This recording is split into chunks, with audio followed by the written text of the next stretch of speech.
ओम। बहुत अच्छा। भगवान ने पहले हमें 3 तरह का ज्ञान बताया। सात्विक ज्ञान, राजस ज्ञान, तामस ज्ञान। फिर उसके बाद कर्म बताया कि कर्म भी इसी प्रकार से 3 प्रकार का होता है।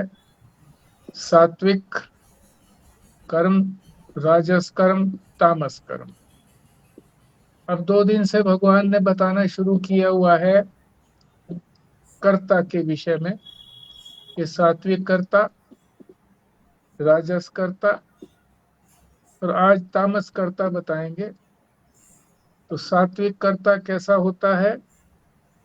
मुक्त संग है, आसक्ति से सर्वथा मुक्त हो चुका है। अनअहमवादी, अहंकार घमंड है ही नहीं। धृति, उत्साह, समन्विता। धैर्य, धृति माने धैर्य, उत्साह हौसला, काम को बीच में नहीं छोड़ता। समन्वित है, सबको समन्वित करता है, सबके अंदर अन्वित है। क्या अन्वित है? उत्साह और धैर्य। किसमें? शरीर में भी, इंद्रियों में भी, मन बुद्धि चित्त अहंकार सबके अंदर वो अन्वित है, पिरोया हुआ है। और सिद्ध असिद्ध, चाहे फल मिले और चाहे फल न मिले, दोनों में कोई विकार नहीं आता उसके मन में, अविकारित रहता है। ऐसा जो कर्म करने वाला होता है उसको सात्विक कर्ता कहते हैं। सात्विक कर्ता बनने का उपदेश भगवान ने हमें दिया है कि जो भी साधक है, जब तक उनको ब्रह्म प्राप्ति नहीं होती, आत्मज्ञान नहीं होता, ब्रह्मात्मैक्य बोध नहीं होता, तब तक जो भी कर्म करे सात्विक कर्म करे। राजसिक और तामसिक कर्मों को छोड़ने का भगवान ने कहा है। राजसिक कर्म कैसे हैं, कैसे होते हैं? कल बताया था।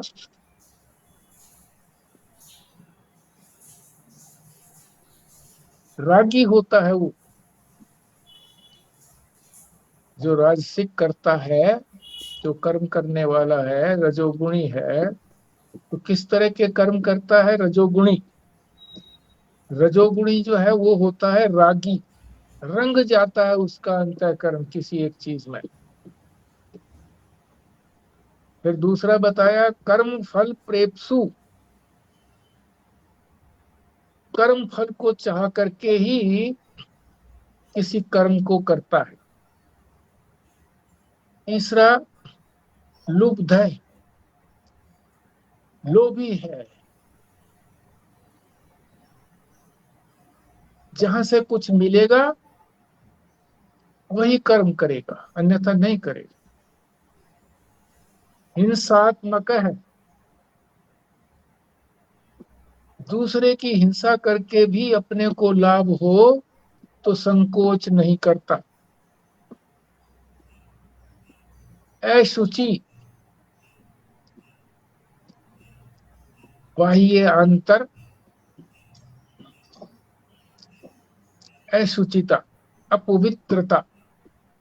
बाहर की अपवित्रता इतनी खलती नहीं है जितनी अंदर की, क्योंकि अंदर अंतःकरण के अंदर राग द्वेष काम क्रोध मल सारे भरे हुए हैं। तो जो अंदर भरा है वही बाहर भी निकलेगा। फिर आगे बताया हर्ष शोक अन्विता, सफल हो गया तो हर्ष, असफल रहा तो शोक मग्न हो गया, उदास हो गया। इस प्रकार के जिसमें लक्षण हैं उसे राजस कर्ता कहा जाता है। आज भगवान हमें तामस कर्ता के विषय में बताएंगे, और इन राजस और तामस दोनों प्रकार के कर्मों के छोड़ने से हम राजस और तामस कर्ता होने से बचेंगे।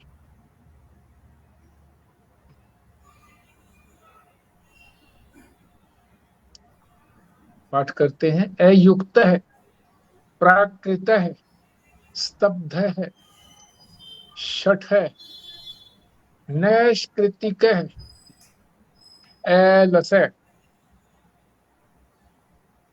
विषादी, दीर्घ सूत्री च कर्ता तामस उच्यते। स्वस्तिका जी।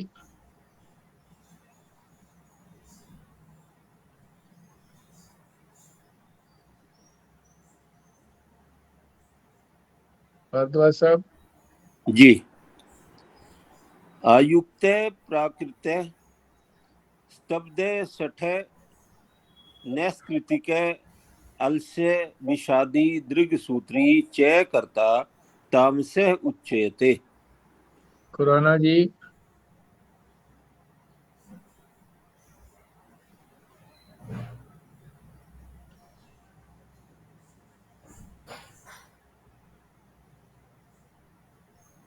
विमला जी।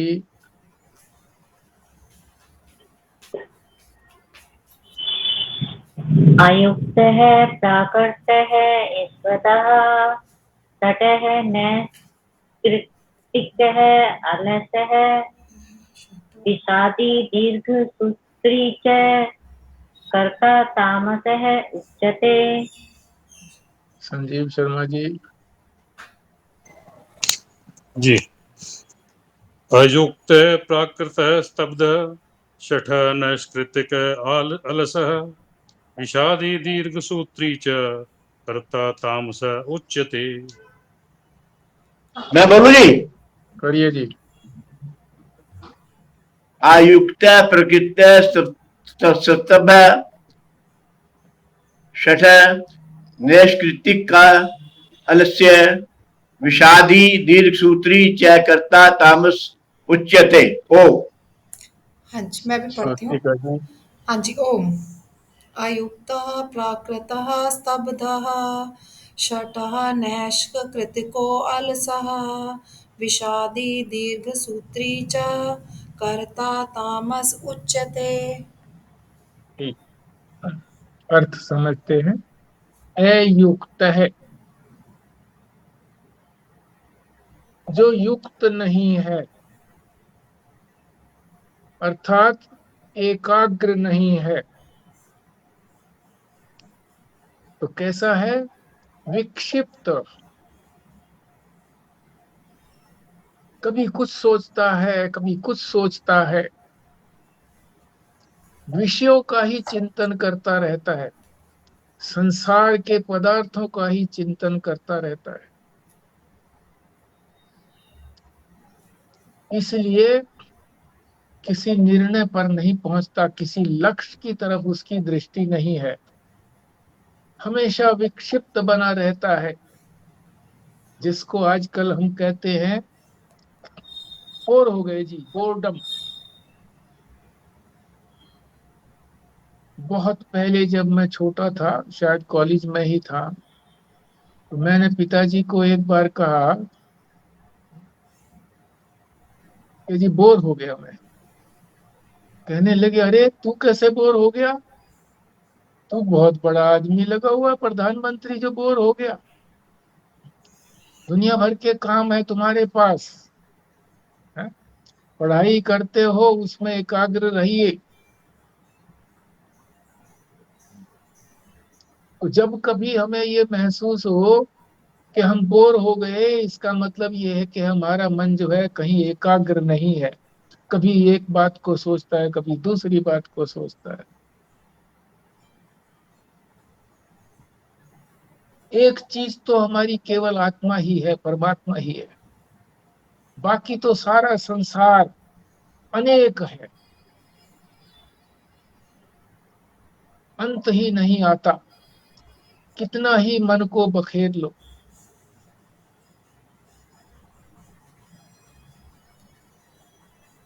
और ऐसा जो तामस करता है, यहाँ करता क्यों कहा? क्योंकि मन भी तो क्रिया करता है, मन की क्रिया को भी तो कर्म ही कहा जाएगा, चाहे वो सूक्ष्म कर्म है।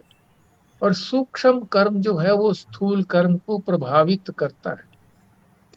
पहले मन में आता है, फिर स्थूल में आता है, शरीर में आता है।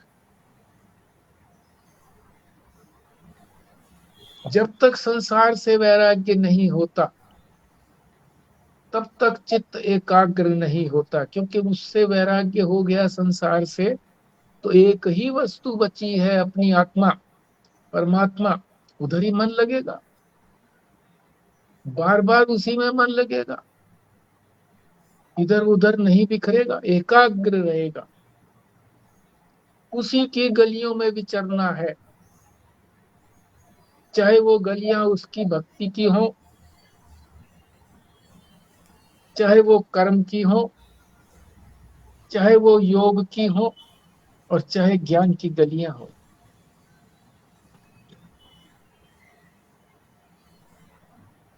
एक बार किसी युवक ने कहा, हम तो अपनी प्रेमिका की गलियों में ही घूमते रहते हैं।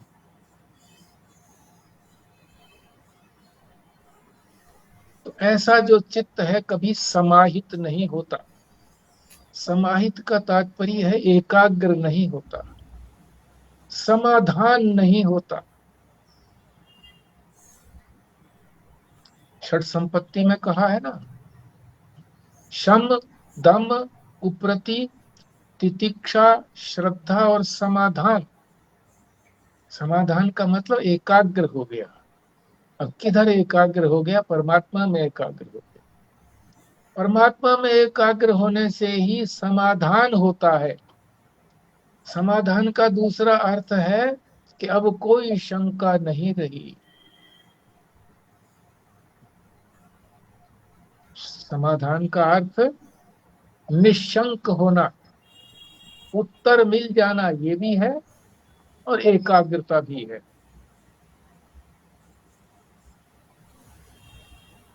तो ये बता दिया अयुक्त है। दूसरा क्या लक्षण है तमोगुणी कर्ता का? प्राकृत है। प्राकृत का तात्पर्य है प्रकृति के चलाए हुए ही चलता है। प्रकृति जिधर चलाती है उधर ही चलता रहता है।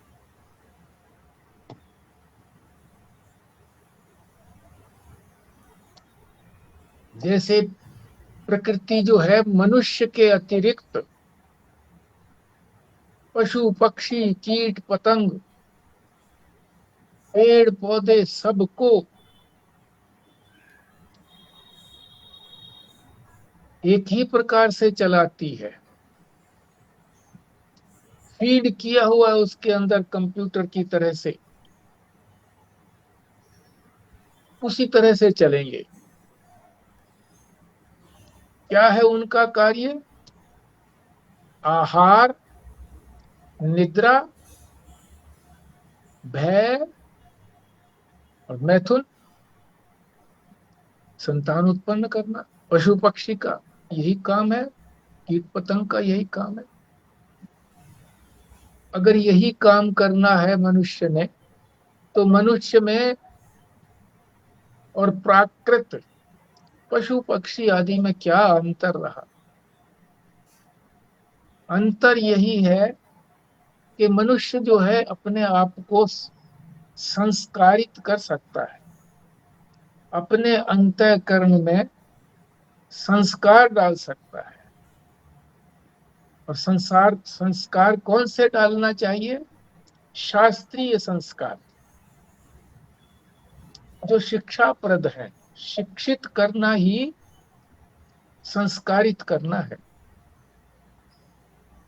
जो व्यक्ति शिक्षित हो जाते हैं उन्हीं को संस्कारित कहते हैं। परंतु आधुनिक शिक्षा को संस्कार वाली शिक्षा नहीं कहेंगे, क्योंकि ये मन को किसी तरह से बदलते नहीं है, बुद्धि को अवश्य तीक्ष्ण करते हैं पर बुद्धि को पवित्र नहीं करते।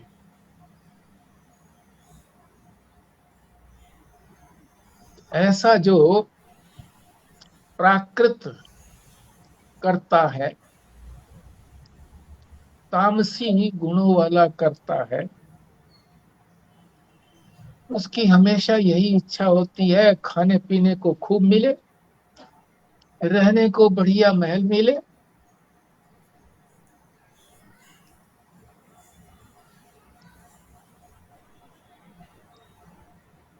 सुविधाओं का भंडार बना रहे।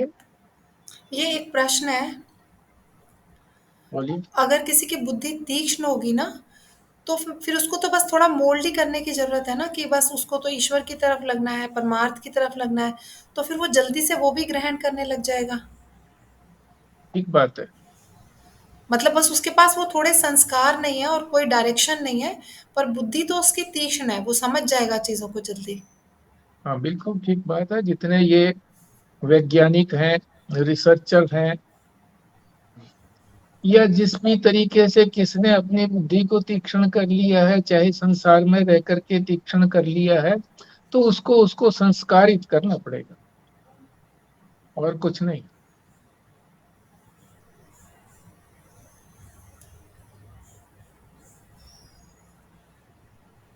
और शास्त्रीय संस्कारों को इकट्ठा करना, ये सबसे बड़ा हमारा पुरुषार्थ है और सरल पुरुषार्थ है। अनपढ़ व्यक्ति भी, अशिक्षित भी ये संस्कार संग्रहण कर सकता है, यदि उसको ऐसा वातावरण मिलता है बचपन से ही, तो बिना परिश्रम किए हुए, जैसे इंजेक्शन जो है वो बिना दर्द किए हुए भी ऐसे इंजेक्शन है कि जिसमें दर्द नहीं होता या जरा सा होता है, पता ही नहीं लगता कि अंदर दवाई चली गई। इसी तरह से इंजेक्ट हो जाता है, कोई असिमिलेट नहीं करना पड़ता। दादा की उंगली पकड़ करके यदि उस बच्चे की माता उसको कहती है जाओ दादा के साथ मंदिर में जाओ, तो जाता है रोज। रास्ते में पूछता है दादा किधर जा रहे हो? मंदिर में। क्या होता है मंदिर में? भगवान होते हैं,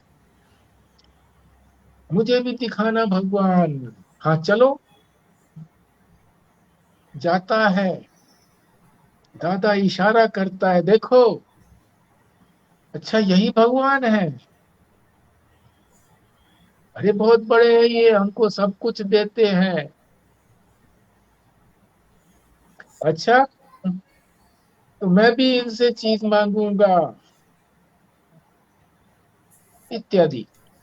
श्रद्धा पनपने लगती है, संस्कारित हो जाता है बच्चा, फिर जाए बिना नहीं रहता। जो कुछ क्रियाकलाप दादा करता है या पिता करता है उसी का अनुकरण करता है। बच्चे बंदर होते हैं, अनुकरण से सीखते हैं, संस्कारित हो जाता है, फिर उसको उसके बिना रह नहीं सकता। किसी दिन तबीयत ठीक नहीं होती है, दादा कहता है नहीं तुम रुको, कहता है नहीं दादा मैं तो जाऊंगा। अरे तूने तो अभी रजाई से मुंह नहीं निकाला। तो तुरंत रजाई से मुंह निकाल के खड़ा हो जाता है, चलो दादा आगे आगे, पौत्र पीछे पीछे दादा। किसी समय दादा इसी तरह से अस्वस्थ होते हैं तो कहते हैं दादा चलिए मैं आपको सारा दे करके ले चलूंगा। सारे क्रियाकलाप वहां बच्चा करता है। तो संस्कारों का बड़ा महत्व है।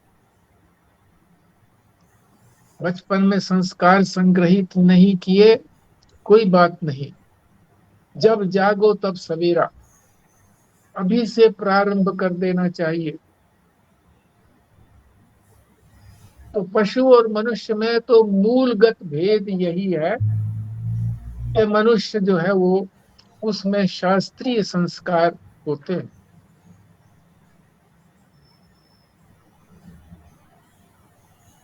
इसको बाल सम के समान भी कहा जाता है कि बालक के समान है।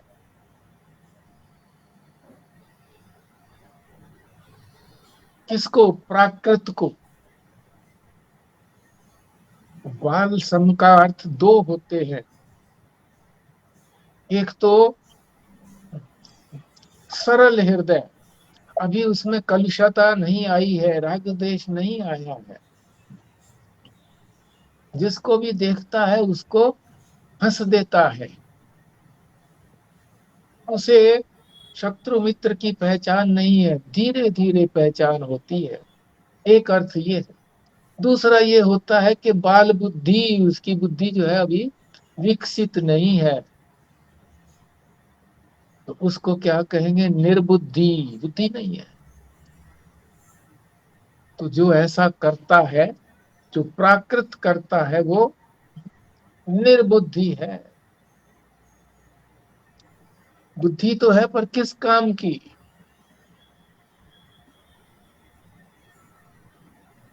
आगे उन्नति नहीं कर पाता।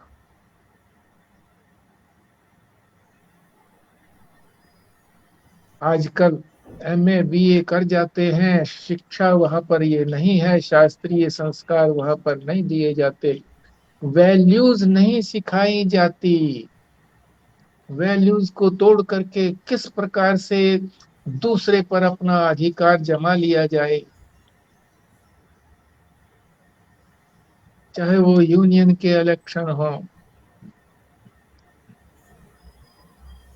चाहे अध्यापक के साथ व्यवहार हो, शास्त्रीय संस्कारहीन होता है। आगे तीसरा उसका लक्षण बताया, तामसी कर्ता का स्तब्ध। स्तब्ध का अर्थ है लकड़ी की तरह से सीधा खड़ा हो जाना, स्तब्ध।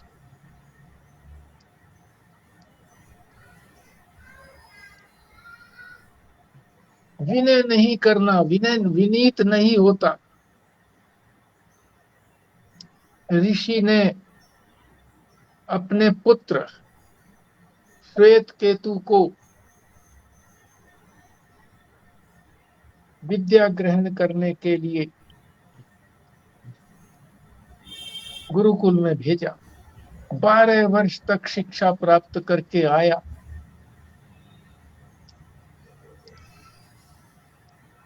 आकर के पिता से कहने लगा, ऋषि से, मैं विद्या में प्रवीण हो गया हूं, सबसे उत्तम मैं निकला हूं। और स्तब्ध खड़ा रहा, पिता को प्रणाम भी नहीं कहा। पिता समझ गया कि इसको अपनी विद्या का अभिमान है। पिता ने कहा,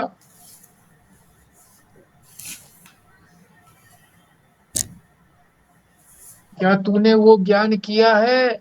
कौन सा ज्ञान पिताजी? जिस एक के ज्ञान से सबका ज्ञान हो जाता है। पिताजी वो तो नहीं किया।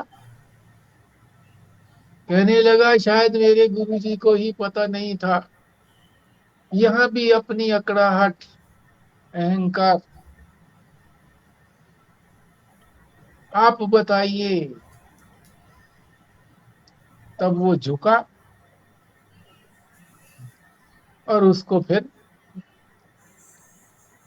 परमार्थ का मार्ग बताया। 9 बार बताया।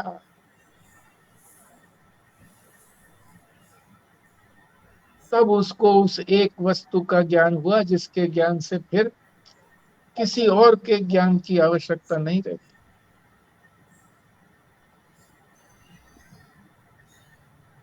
माँ बाप के पैर छूने में भी बेइज्जती महसूस करता है, उसकी शान चली जाती है। कई बार इसी तरह के दृश्य देखने को मिलते हैं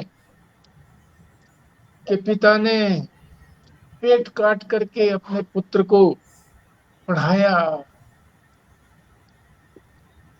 पढ़ करके आईएएस बन गया, एसडीएम लग गया। पिता के पास आया एक दिन, पिता गांव का रहने वाला, साफा बांध करके आया।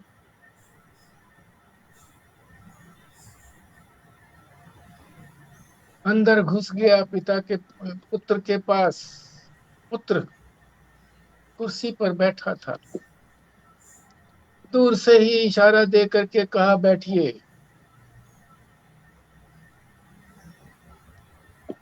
किसी ने पूछा ये कौन है? कहने लगे ये हमारे गांव के चपरासी हैं। लो,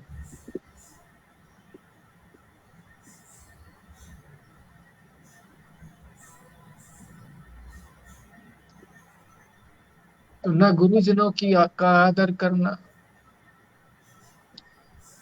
आजकल गुरुजी को भी क्या कहते हैं, किस तरह से करते हैं। अपने मित्रों के साथ जा रहे हैं, रास्ते में भेंट हो गई, गर्दन नीचे हिला दी। दूसरे साथी पूछते हैं इसका क्या मतलब है? अब मतलब आपको क्या बताऊं, बच्चे हैं वो गलत ही मतलब बताते हैं कि मैंने उसको कोई प्रणाम थोड़ी किया। आप समझदार हैं, समझ गए होंगे।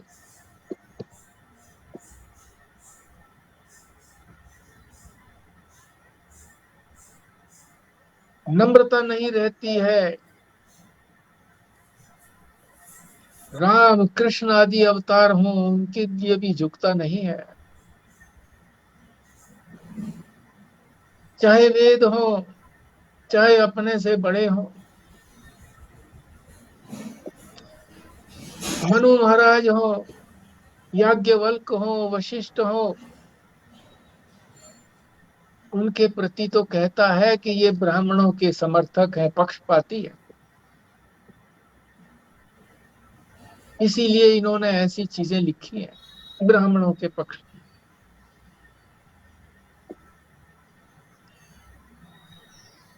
नियम क्या है? विद्या ददाति विनयम। विद्या से तो विनय आती है। जो जितना विद्याशील होगा उतना ही नम्र होगा। जैसे पेड़ के ऊपर फल आ जाते हैं तो टहनी झुक जाती है। आगे है शठ, ठग। ठग जो है किसी के धन को, मान सम्मान को, सबको जो ठग लेता है, ऐसी प्रकृति दुष्ट प्रकृति होती है। ठगता कभी कैसे है? ऊपर से तो भाव दिखाएगा कि मैं तुम्हारा हितैषी हूं, पर अंदर से किस प्रकार से इसको ठग लिया जाए, अंदर से भाव दूसरा है कि इससे मैं अपना स्वार्थ कैसे सिद्ध करूं। प्रशंसा करता है, जहां स्वार्थ सिद्ध हो गया मुंह परे कर लिया। मेरा काम बन जाए, बस इतनी ही दृष्टि है। तुरंत देर नहीं लगती मुंह परे करने।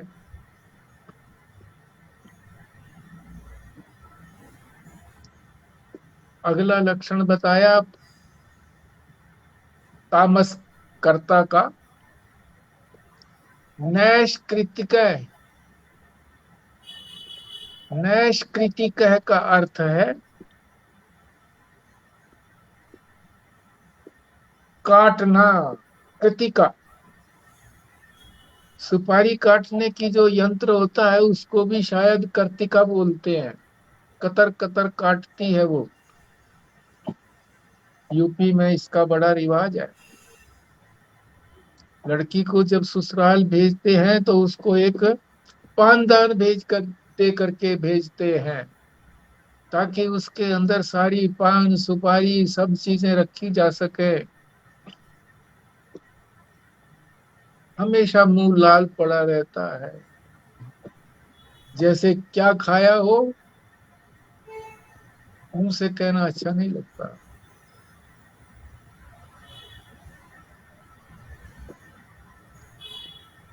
दूसरे की वृत्ति का भी छेदन कर देता है अपने स्वार्थ के लिए। दूसरे के पेट पर भी लात मार देता है,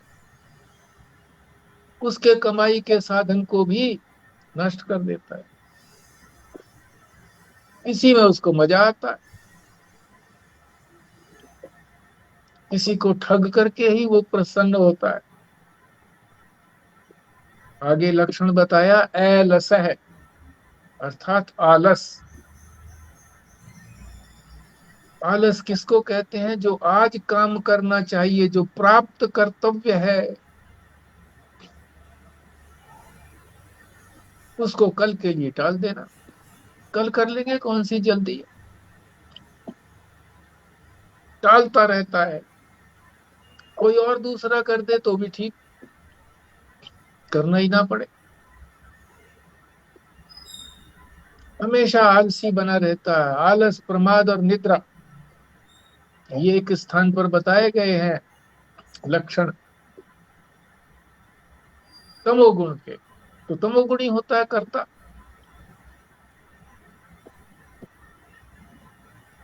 अगर उससे पूछा जाए कहाँ गए थे, जी यूरोप गया था, इससे पहले अमेरिका गया था, उससे पहले और किसी जगह गया था,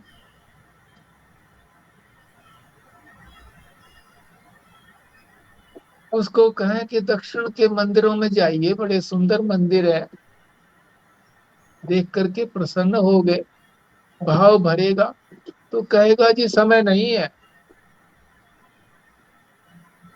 और अमेरिका आदि जाने के लिए अगर 4 बजे भी वहां से यात्रा छूटती होगी तो 2 बजे चलना पड़ेगा, 1:30 बजे 1 बजे उठना पड़ेगा, फिर तो समय मिल जाता है, क्योंकि हवाई जहाज छूट जाएगा। मगर उसको कह दिया जाए कि सवेरे उठ करके 4 बजे स्नान आदि करके ध्यान जप आदि करिए, तो कहता है जी ये व्यवहारिक नहीं है, ये व्यवहार में नहीं हो पाता। क्यों नहीं हो पाता? रात के 12-1 बजे तक तो जगते रहते हैं, इसलिए टीवी देखेंगे या होटल में गए या किसी की पार्टी में गए। पार्टियां रात के 12-1 बजे के बाद ही चलती हैं, ऐसी पार्टियां 2-3 बजे 4 बजे तक। और उनको हम देखते हैं कि जब वो आते होते हैं तो बहुत लोगों के ऐसे समय में ही एक्सीडेंट होते हैं, पी पीवा करके आते, मौज मस्ती करके, तो ऐसे ही चलाएंगे।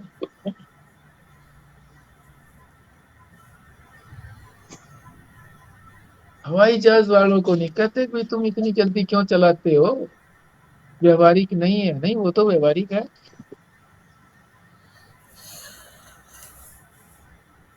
शास्त्रानुकूल कोई भी प्रवृत्ति होगी तो कहेंगे वो तो नहीं कर सकते जी।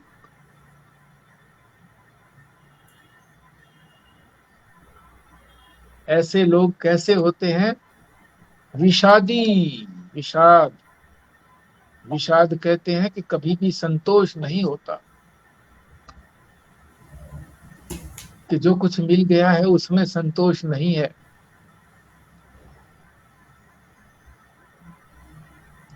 Enough is not enough. फारसी में इसको कहते हैं अलम बुद्धि नहीं होती। अलम बुद्धि कहते हैं संतुष्टता को। अलम बुद्धि नहीं होती।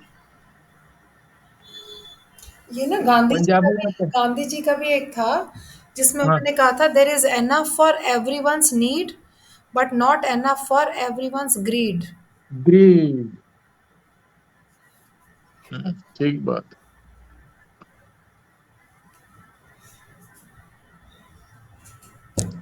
पंजाबी में भी कहते हैं जिसके पास संतोष है, जेड़ा है ओदी थोड़ नहीं।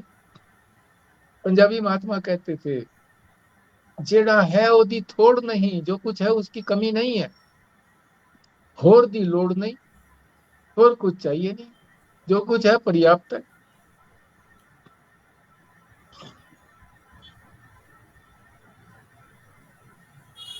इसकी तो बड़ी मार्मिक कथा भी याद आती है, पर क्या क्या बोला जाए, रहने दो।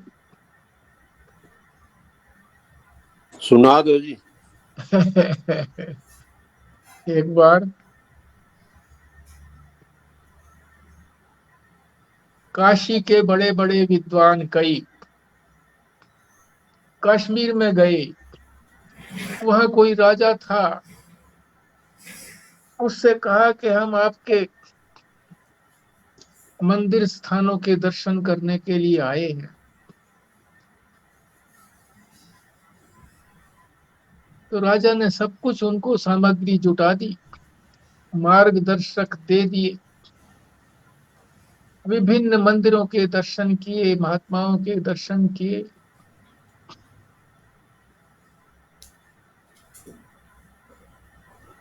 एक महात्मा के दर्शन किए, झोपड़ी के अंदर बैठे थे वो महात्मा,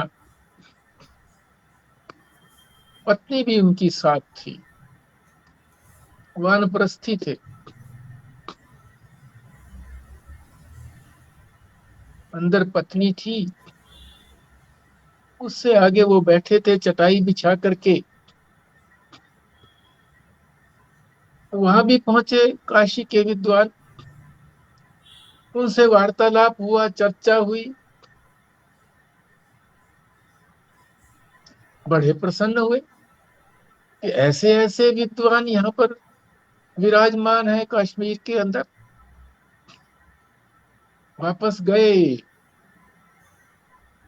राजा ने पूछा आपको संतोष हो गया?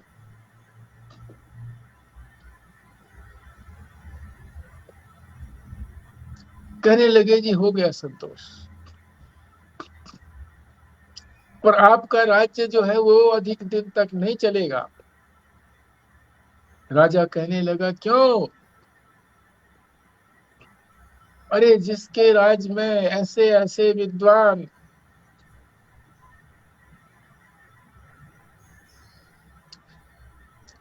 झोपड़ी में रहते हो, फटे हाल रहते हो, उसका साम्राज्य ज्यादा दिन नहीं चलेगा।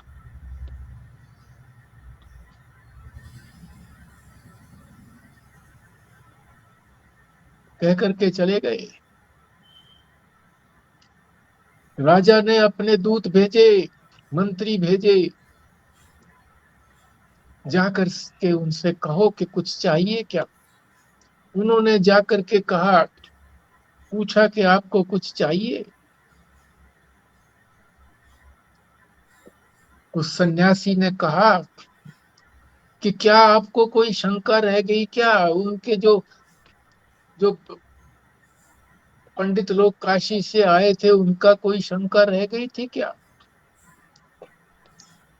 बोले जी नहीं, उनकी तो शंका नहीं रही, तो आपकी शंका रह गई कुछ? बोले जी शंका तो नहीं रही, पर यह है कि आप जो है कुछ स्वीकार कर ले, आपका ये पक्की कुटिया बना देते हैं, यहाँ गाय बांध देते हैं, सब तरह की सुविधा दे देते हैं, आपके पास केवल एक चटाई है। नहीं, बोले मुझे कुछ नहीं चाहिए, सब कुछ है मेरे पास। राजा के पास आए, वो कहते हैं जी वो तो कुछ भी स्वीकार नहीं करते। राजा स्वयं गया, कहने लगा कि आप कुछ स्वीकार करें। तो वो कहने लगा मेरे पास सब कुछ है। बोले आप स्वीकार नहीं करेंगे तो काशी के जो पंडित आए थे वो कह गए थे कि आपका साम्राज्य अधिक दिन तक नहीं टिकेगा।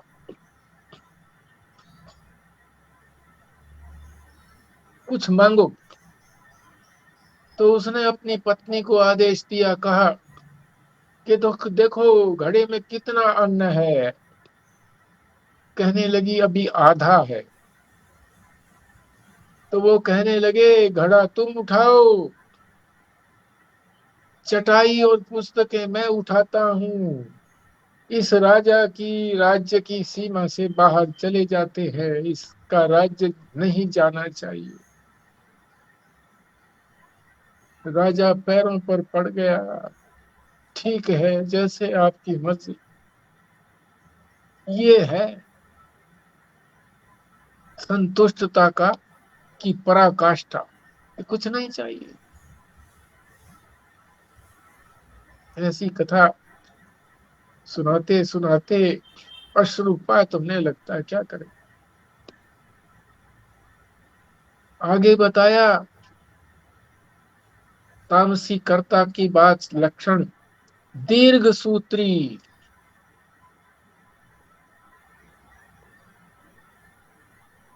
इसका मतलब होता है कि लेट कर काम चल जाए तो बैठे क्यों, बैठकर काम चल जाए तो खड़े क्यों हो, खड़े खड़े काम चल जाए तो चले क्यों।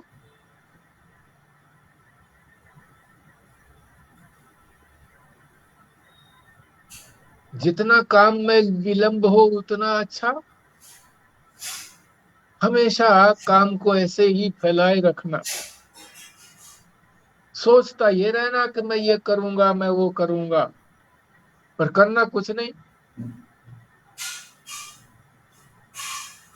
उसके बाद इसी श्लोक के अंदर चय लिखा हुआ है। चय का मतलब है सब चीजों को सम्मिलित कर लेना, किसी लक्षण को छोड़ना नहीं है, सबका समुच्चय। सम्मिलित करने को कहते हैं समुच्चय, सबका समुच्चय कर लो। तभी ये तमोगुण जो है ये पूर्ण होता है। सारी चीजें मौजूद रहनी चाहिए। ऐसी सारी चीजें जिसमें मौजूद रहती हैं वही तामसी करता है। ऐसा तो बनना ही नहीं है साधक को, बल्कि ऐसों के संग भी नहीं रहना है। संग भी रहे तो किसके संग रहे, सात्विक कर्ता के संग रहे। राजसी कर्ता और तामसी कर्ता का संग छोड़े और ऐसे दुर्गुणों से, दुर्गुण यदि अपने में कोई है तो उनको निष्कासित करें। यही जो है तामसी कर्ता का भगवान ने आज हमको उपदेश दिया है और संकेत किया है कि तामसी और राजसी कर्तापन को अपने अंदर से भगाएं, सात्विक कर्ता बने। जब तक आत्म प्राप्ति नहीं होती है तो कोई न कोई सात्विक क्रिया करनी पड़ेगी। वो मानसिक क्रिया करें, श्रवण मनन निध्यासन करें और ब्रह्म और आत्मा की एकता की अनुभूति करके मोक्ष को प्राप्त हो। यही जो है भगवान ने आज हमें 28वें श्लोक के माध्यम से बताया है। अब आप लोगों की बारी है।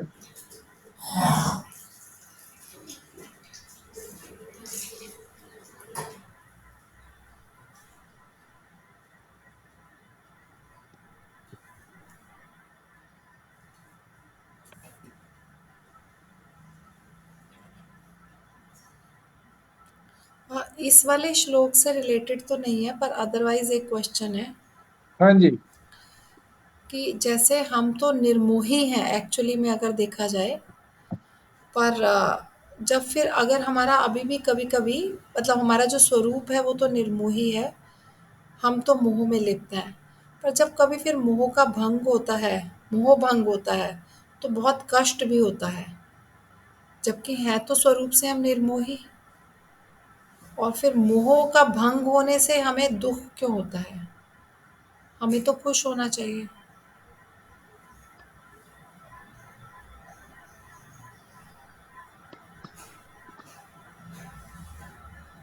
देखो, मोह के दो अर्थ हैं। आप कोई लोग बताना चाहे तो बताएं, बोलिए।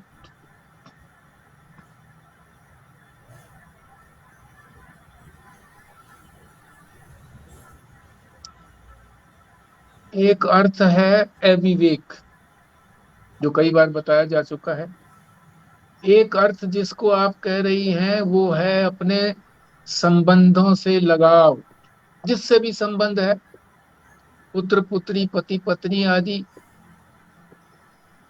धन संपत्ति मकान आदि, सबसे जिससे भी संबंध है उससे मोहित हैं हम। उसी को मैं का ही एक अंग मानते हैं कि जैसे मेरा एक अंग कट गया, ऐसा ऐसा प्रतीत होता है।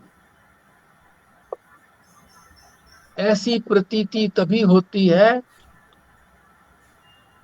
जब हमें मोह होता है। मोह भंग का अगर तुम ये कहो कि मोह हट गया, मोह भंग हो गया, जिसने अपने इस शरीर से प्राण त्याग दिए, इस शरीर से अलग हो गया है, उसका कोई भी अंग कटे, अंग भंग हो, कोई अंतर नहीं पड़ता। अंग भंग का जो तुमने कहा है ना, ये मोह भंग का अर्थ है अंग भंग हो जाना, यानी अभी मोह पड़ा हुआ है तभी हमको दुख होता है। कब होते हैं हम इस तरह से निर्मोही या विवेकी?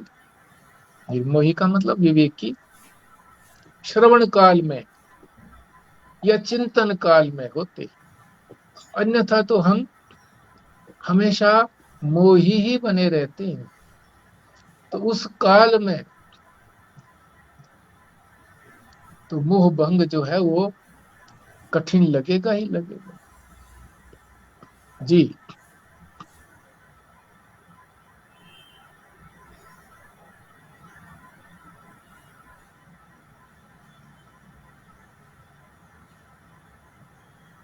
इसका ये भी तो है जी कि हम जन्म जन्मों से हमारा अंतःकरण संस्कारित है इस चीज मोह से, और मोह छूटता है तो फिर कष्ट होता है। हाँ जी, इसके बारे में बताइए, आप लोगों का क्या कहना है भारद्वाज साहब के कथन के बारे में?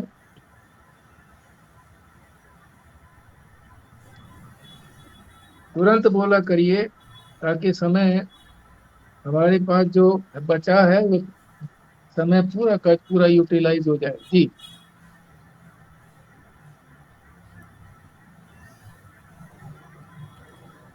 ये जहाँ, हाँ जी, ठीक है, बात तो ठीक कह रहे हैं ये, क्योंकि हम अपने आप को मतलब हमारा स्वरूप निर्मोही ज़रूर है, पर हैं तो हम मोही।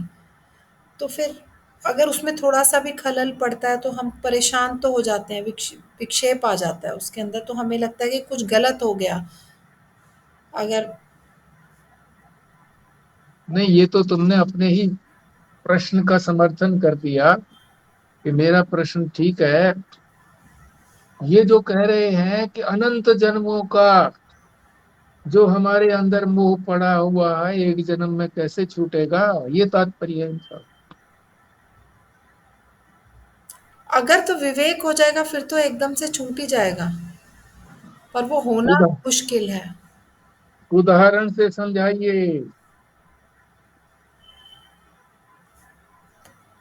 उदाहरण एकदम जी, कौन? हाँ जी। घटना घटना तो एक क्षण में भी हो सकती है जी। वाल्मीकि जी जो है, जिनके बारे में बड़ा वो था कि डाकू थे, हम्म। तुरंत जो है साधु बन गए करके। अंगुली मार लोगों को मारा करता था, काटता था। महात्मा पुत्र के सामने आया, महात्मा पुत्र ने कहा कि भी इस पेड़ की डाली को काट दे, उसने तुरंत काट दिया। उन्होंने कहा ये तो शिष्य बनाने जैसा है, तुरंत मानता है करके। कहता अभी इस डाली को उस पर जोड़ दे। वो कहता ये तो संभव नहीं है। कहता जब मारना आसान है, जोड़ना संभव नहीं है, तो फिर क्या करता? उसके दिमाग में परिवर्तन आ गया। दास जी का साक्षात है, पत्नी ने एक ताना मारा, उनका जीवन बदल गया। तो घटना की बात यह है कि वो किस समय अपना विवेक जागृत होकर के और उसको किस तरह से अमल में लाया जाता है। तो ऐसा नहीं कि जिस संस्कार पड़े हैं, जन्मों के संस्कार पड़े हैं, तो एक जन्म में कैसे होगा, अभी घटना कैसे घटेगी, ये ऐसा नहीं है कि घटना घट सकती है।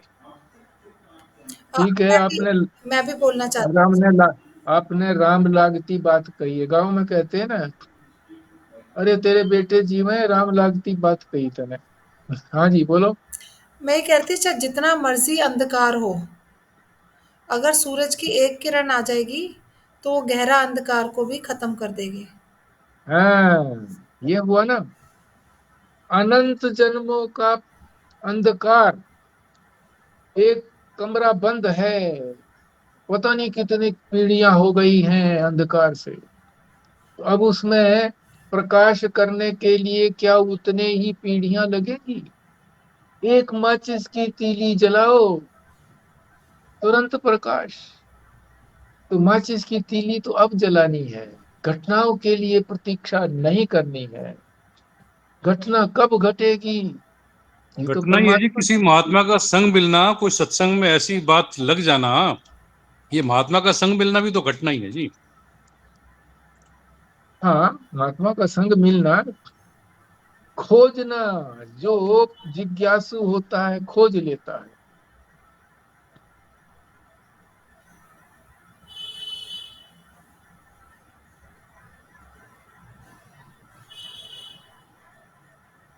तो ठीक है जी, वो अनंत जन्मों का प्रकाश जो है वो एक क्षण में इस प्रकार से दूर हो सकता है कि माचिस जलाओ, प्रकाश करो। हमारा स्वरूप जो है वो प्रकाश करने वाला है, साक्षी है, दीपक के समान जलता रहता है। बस उसके समक्ष होने की बात है, उसके सामने आए तो हमारा जो ज्ञान अज्ञान अंधकार है वो दूर हो जाए।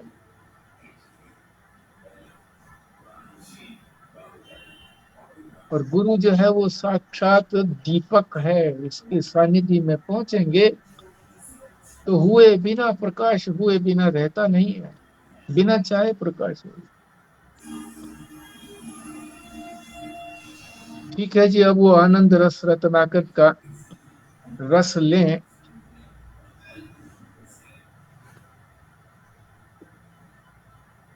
हाँ जी,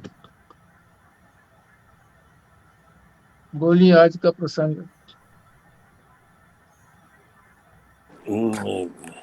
हाँ जी, आज का प्रसंग है जी, मुकुंद से जीवन मुक्ति का विलक्षण सुख। क्या कहा जी, पहला शब्द क्या था? मुकुंद। है जी, मुकुंद मुकुंद मुकुंद। मुकुंद मुकुंद से अच्छा, है जीवन मुक्ति का विलक्षण सुख। मुकुंद का अर्थ अच्छा। है जो मुक्ति दे। हाँ हाँ हाँ। तो सब जिसको बंधन ही न हो उसको मुक्ति कहाँ से दे? ये संसार के लोग कहते हैं कि हमको तो मुक्ति चाहिए। मुक्ति चाहिए तो पहली बात तो यह है कि तुम पैसे से बंधे हुए हो, इससे मुक्ति चाहिए है, बोलो ना। अच्छा, परिवार से मुक्ति चाहते हो, वो बोलते हैं बोलो ना। जो तुम काहे से मुक्ति चाहते हो? ये चाहते हैं कि महाराज की नरक स्वर्ग में न जाना पड़े, फिर जन्म न हो, मरने के बाद तो बंधन है उससे हम छूटना चाहते हैं। इन बंधनों का नहीं कहा कि जो बंधन प्रेजेंट है इनसे नहीं, हम बाहर की बात की। और मरने के पहले जो बंधन है सो स्त्री का बंधन, पति का बंधन, धन का बंधन, बंधु बांधवों का बंधन, इन बंधनों से छुटकारा चाहते हो ना महाराज? ये तो चल रहे हैं तो ठीक है, ये तो जैसा है वैसा ठीक है, मरने के बाद कोई बंधन न हो, हम ऐसा चाहते हैं। तो मनुष्य धन के साथ बंधा है कि बंधु बांधव के साथ बंधा है, परिवार के साथ बंधा है, ये तो उसको ख्याल ही नहीं होता। ये तो जनरल सी बात है। देखो, ये तो मुकुंद प्रेम है, ये घृणा का विस्मारक है जिसके हृदय में भगवान से प्रेम आता है उसमें घृणा नहीं होती। अपने प्रियतम की सब वस्तु प्यारी लगती हैं। प्रेम में शंका नहीं होती कि कोई हमको धोखा देगा। प्रेम में डर नहीं लगता। सांप से डर नहीं, लोक परलोक से डर नहीं, घबराहट से डर नहीं, धर्माधर्म से डर नहीं। ये 8 बंधन हैं जिसमें मनुष्य फंसा रहता है। घृणा, शंका, भय, लज्जा, निंदा, कुल, शील, जाति, ये अष्टपाश हैं। मनुष्य किसी से घृणा करता है, किसी से शंका करता है, किसी से डरता है, किसी से शर्मिंदा होता है, किसी की निंदा करता है, कहीं अपने खानदान को देखता है, कहीं अपने शील स्वभाव का ख्याल रखता है, कहीं अपनी जाति पाति संप्रदाय वर्णाश्रम का ख्याल करता है। यह प्रेम तब जब आता है तब सबकी सफाई कर देता है, कलेजे में इन 8 बातों को निकाल कर फेंक देता है। मीरा कहती है, मैं तो गिरधर हाथ बिकानी होनी होए सो होए रे। ये जीवन मुक्ति है भला, ये जीवन मुक्ति का विलक्षण सुख है। भक्तों को इस बात से खुश होना चाहिए कि तत्व ज्ञान जन्म मरण का बंधन तो छुड़ाता है, नरक स्वर्ग का बंधन तो छुड़ाता है, किंतु इस जन्म को ज्यों का त्यों छोड़ देता है, रहो प्रारब्ध के अनुसार। परंतु भक्ति में यह जो मुकुंद है, यह इस जीवन में जो बंधन है उनको तोड़ देता है। मुकुंद के सारे बंधन गोपियों के तोड़ दिए। उनको जात पात से मुक्ति दिलवाई, धर्म संप्रदाय से मुक्ति दिलवाई, पति पुत्र से मुक्ति दिलवाई। दुनिया का फिक्र नहीं है। ये है जी आज का। हाँ जी, अभी इसमें बताइए क्या चीज क्रक्स क्या है?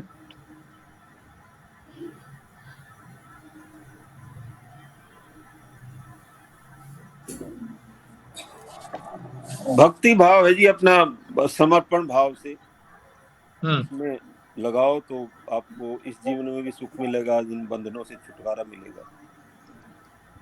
मुकुंद की भक्ति, ये जीवन मुक्त का सुख बताया जी। जीवन मुक्त जो है उसको क्या सुख होता है? उसको कोई बंधन नहीं रहता। जन्म मरण का बंधन तत्व ज्ञान होने के बाद छूट जाता है। तो ये जीवन मुक्त जो है ना जी, उसके लिए कोई दूसरा है ही नहीं वहां पर। जीवन मुक्त का मतलब जिसने तत्व ज्ञान हो गया, स्वरूप का बोध हो गया, तो दूसरा कोई रहा नहीं। तो इसलिए घृणा, शंका, भय, लज्जा, निंदा ये सब खत्म हो गए उसके। और जब ये इन सब चीजों से भय खत्म हो गया तो उसका सुख तो आनंद तो फिर अपरंपार है जी। उसकी तो उसका मुकाबला ही कोई नहीं है फिर।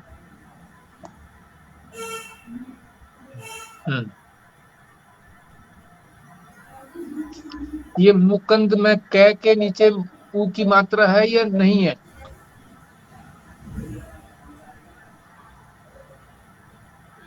मुकुंद है जी, मुकुंद। मैं के नीचे और कु दोनों के नीचे ऊ की मात्रा है, मुकुंद। ठीक है। शीर्षक कहता है मुकुंद से है जीवन मुक्ति का विलक्षण सुख। इसमें ना एक बात और बोली कि हमें ये ही नहीं पता कि हमें मुक्ति चाहिए किससे, ये भी हमें नहीं पता।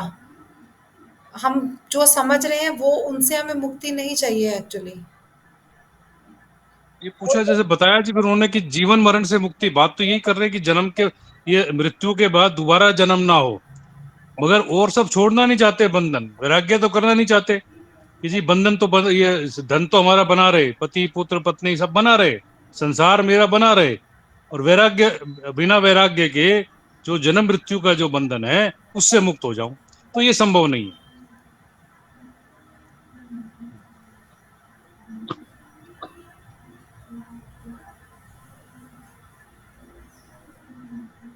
हाँ जी, और कोई बोले? एक और विशेष बात आई थी जिसमें कि तत्व ज्ञान जन्म मरण का बंधन तो छुड़ाता है, नरक स्वर्ग का बंधन तो छुड़ाता है, किंतु इस जन्म को ज्यों क्या तो छोड़ देता है, रहो प्रारब्ध के अनुसार। मतलब जब उसको ज्ञान हो गया तो शरीर तो है अभी, तो ठीक है, प्रारब्ध के अनुसार जो भी वो अगर जो करने हैं वो सब करता रहता है। तो ये एक बात इसमें आई है। ऐसा नहीं है कि जन्म छोड़ दिया, ज्ञान हो गया तो तत्व ज्ञान होने के बाद सब कुछ छोड़ दिया। कर्म भी जैसे जो शास्त्र विहित कर्म है वो भी करता रहता है। पर ये बात आई कि प्रारब्ध के अनुसार रहता है।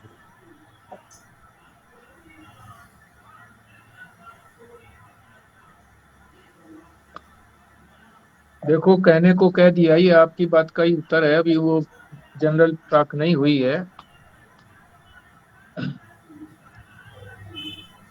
प्रारब्ध जो है वो ज्ञानी का कोई प्रारब्ध नहीं होता। अगर कुछ बच गया उसके लिए अपने से अतिरिक्त, तो द्वैत हो गया, फिर कुछ भी तो नहीं बचता है। ये तो प्रारब्ध जो है ज्ञानी को समझाने के लिए प्रारब्ध बताया जाता है कि प्रारब्ध के अनुसार वो जीता है।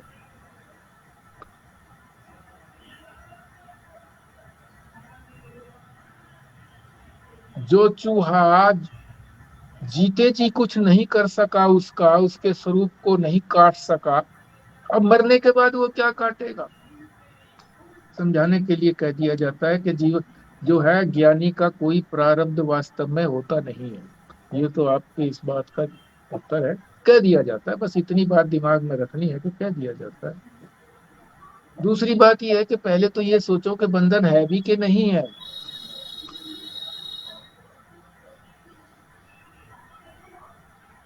तो बता ही दिया इन्होंने कि ये बंधन है। किस किस चीज का बंधन है? ये बंधन है। स्त्री पुति में पति, धन संपत्ति जो भी कुछ है, ये सारे हमारे संबंधी जो है, ये सारे ये ही बांध रहे हैं हमको। फिर ये सोचना है कि क्या ये बांधते हैं या मैं खुद बंधा हूं?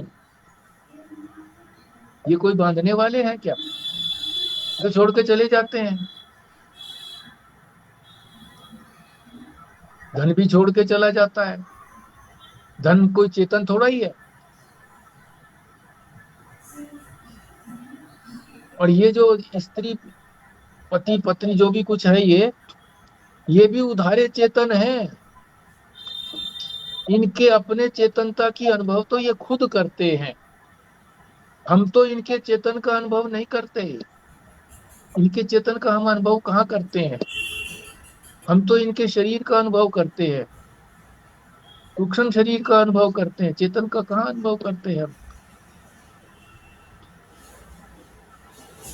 हम बंधते हैं जानबूझ करके। जानबूझ करके मतलब नहीं, अज्ञान से बंधते। ज्ञान नहीं है हमको, इसलिए अज्ञान से हम बंधते हैं। जैसे कहते हैं जी, किसी ने देखा कि वो कंबल बहा जा रहा है नदी के अंदर, छलांग लगा दी। भाई सर्दी का टाइम है, जो निकाल लो इसको। और वहां जा करके वो कंबल तो था नहीं,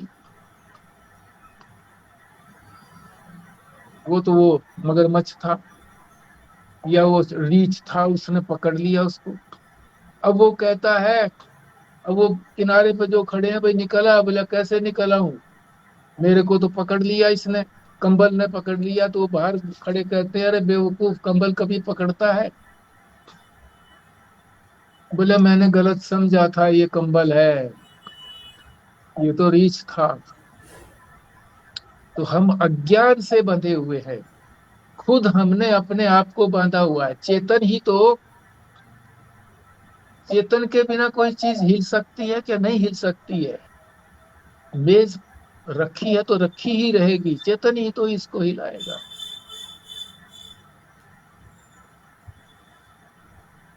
एक तो बात ये समझनी है कि किसी ने कुछ नहीं बांध रखा है, छोड़ के चले जाते हैं सभी। हम भी इनको छोड़ देते हैं। रात्रि में रोज नहीं देखते क्या, पत्नी साथ में सोई हुई है? क्या हमें पता है पत्नी है, पत्नी है? उठ करके कहीं चला जाए, हमें कोई पता थोड़ा ही है। गोदरेज की अलमारी की चाबी तकिए के नीचे है, कोई निकाल के ले जाए गहरी नींद में, पता लगता है? हम भी सब कुछ छोड़ देते हैं, ये भी छोड़ के चले जाते हैं। तो कोई किसी के साथ बंधा हुआ नहीं है। क्या किसी ने कोई चिट्ठी डाली आज तक जो चला गया? कभी नहीं डाली चिट्ठी किसी ने, प्रिय से प्रिय ने नहीं डाली।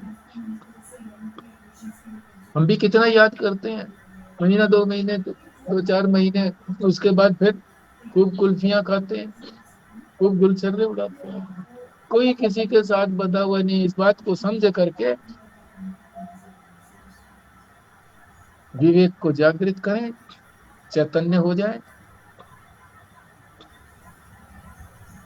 और जो भी जिसके अंदर निहित है, भक्ति भाव निहित है, जैसे पराशर जी में भक्ति भाव निहित है, इसी भक्ति भाव को ही इंतहा तक लेकर के जाए, अंतिम छोर तक लेकर के जाए।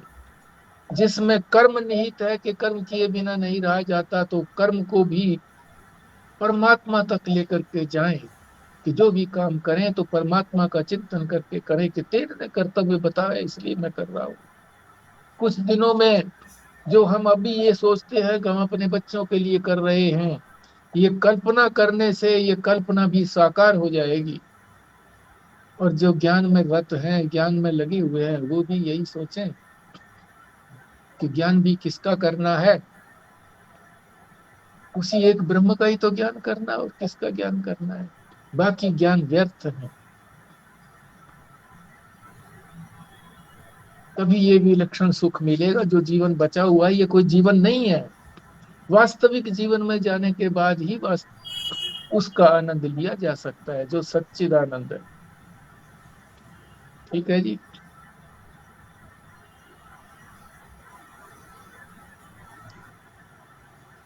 अब पूर्णाहुति करें?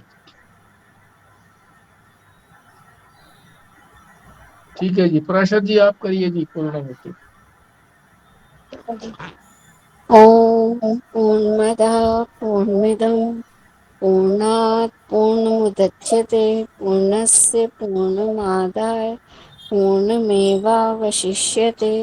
ओम शांतिः शांतिः शांतिः। नारायण नारायण नारायण। नारायण।